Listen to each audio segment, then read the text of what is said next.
आइए श्री कृष्ण जन्माष्टमी के अवसर पर श्रवण करते हैं कन्हैया की जन्म लीला की कथा का। द्वापर युग में भोजवंशी राजा उग्रसेन मथुरा में राज्य करता था। उसके आतताई पुत्र कंस ने उसे गद्दी से उतार दिया और स्वयं मथुरा का राजा बन बैठा। कंस की एक चचेरी बहन थी जिसका नाम था देवकी। कंस देवकी से अत्यंत प्रेम करता था। उसने देवकी का विवाह अपने प्रिय मित्र वसुदेव नामक यदुवंशी सरदार से करवाया था। विवाह के पश्चात कंस अपनी बहन देवकी को स्वयं रथ चलाकर सप्रेम उसके ससुराल छोड़ने जा रहा था।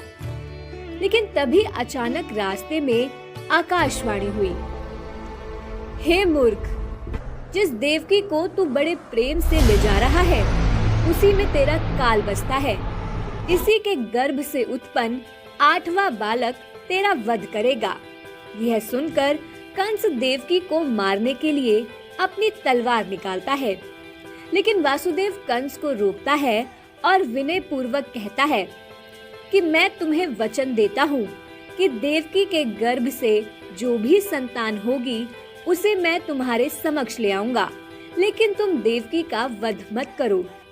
कंस ने वसुदेव की बात मानकर उन दोनों को मथुरा के कारागृह में डाल दिया। वसुदेव देवकी के एक एक करके 6 बच्चे हुए और कंस ने उन बच्चों का मामा होते हुए भी उनको जन्म लेते ही मार डाला। 7वीं संतान को भगवान ने देवकी माता के गर्भ से रोहिणी माता के गर्भ में पहुंचा दिया। सबको लगा कि 7वां गर्भ नष्ट हो गया है और देखते ही देखते समय आया 8वें बच्चे के जन्म का, यानी कंस के काल का। कंस ने कारागार में पहरे और कड़े करवा दिए, लेकिन कहते हैं ना, होनी को कोई नहीं टाल सकता। और फिर आई वो अंधेरी रात जिसका कंस को बेसब्री से इंतजार था। भाद्रपद कृष्ण अष्टमी तिथि की घनघोर अंधेरी आधी रात को रोहिणी नक्षत्र में देवकी के गर्भ से साक्षात भगवान विष्णु के अवतार श्री कृष्ण ने जन्म लिया। नन्हे कान्हा के जन्म लेते ही भगवान ने रची एक ऐसी अद्भुत लीला जिसे सुनकर ही आश्चर्य होता है। जिस कोठरी में देवकी वसुदेव कैद थे उसमें अचानक प्रकाश हुआ। कारागार के दरवाजे स्वतः खुल गए, सभी सैनिक सो गए और तभी वसुदेव देवकी के सामने प्रकट हुए साक्षात भगवान विष्णु और बोले कि मैं तुम्हारी 8वीं संतान के रूप में जन्म ले चुका हूँ।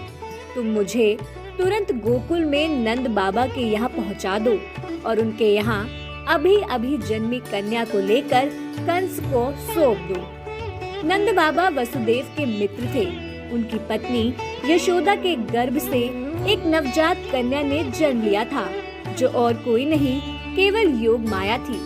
वसुदेव ने नन्हे कन्हैया को एक टोकरी में रखा और उस टोकरी को अपने सिर पर उठाकर घनघोर वर्षा में चल पड़े नंद बाबा के घर। जैसे ही वे कारागृह से बाहर निकले तभी शेषनाग ने अपने प्रभु को छत्र छाया दी। अब आई यमुना जी।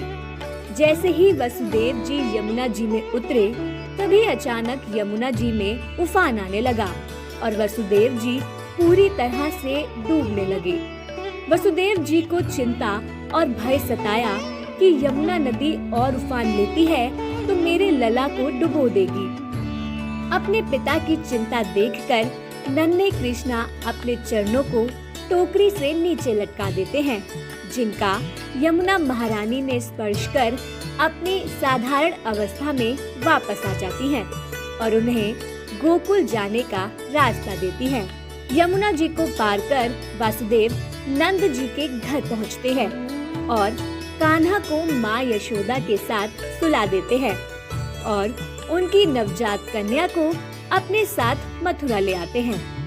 हालांकि कहा जाता है कि इस घटना के बाद वसुदेव सब कुछ भूल गए थे।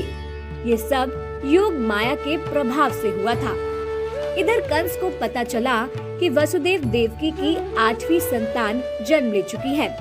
उसने उस नवजात कन्या को पत्थर पर पटक कर जैसे ही मारना चाहा, वह कन्या अचानक कंस के हाथों से छूटकर आकाश में पहुंच गई और अपने दिव्य स्वरूप में आकर बोली, अरे मूर्ख, मुझे मारने से क्या होगा? तुझे मारने वाला तो पहले ही जन्म ले चुका है। वह जल्द ही तुझे तेरे पापों का दंड देगा। उसके बाद कंस ने श्री कृष्ण को मारने के कई प्रयास किए, कई राक्षसों को भेजा, लेकिन कान्हा ने सभी का वध कर अंत में कंस का वध किया। ये थी श्री कृष्ण कन्हैया की अद्भुत जन्म कथा। यदि आपको हमारा वीडियो पसंद आया तो इसे लाइक करें, शेयर करें और चैनल को सब्सक्राइब करना बिल्कुल ना भूलें।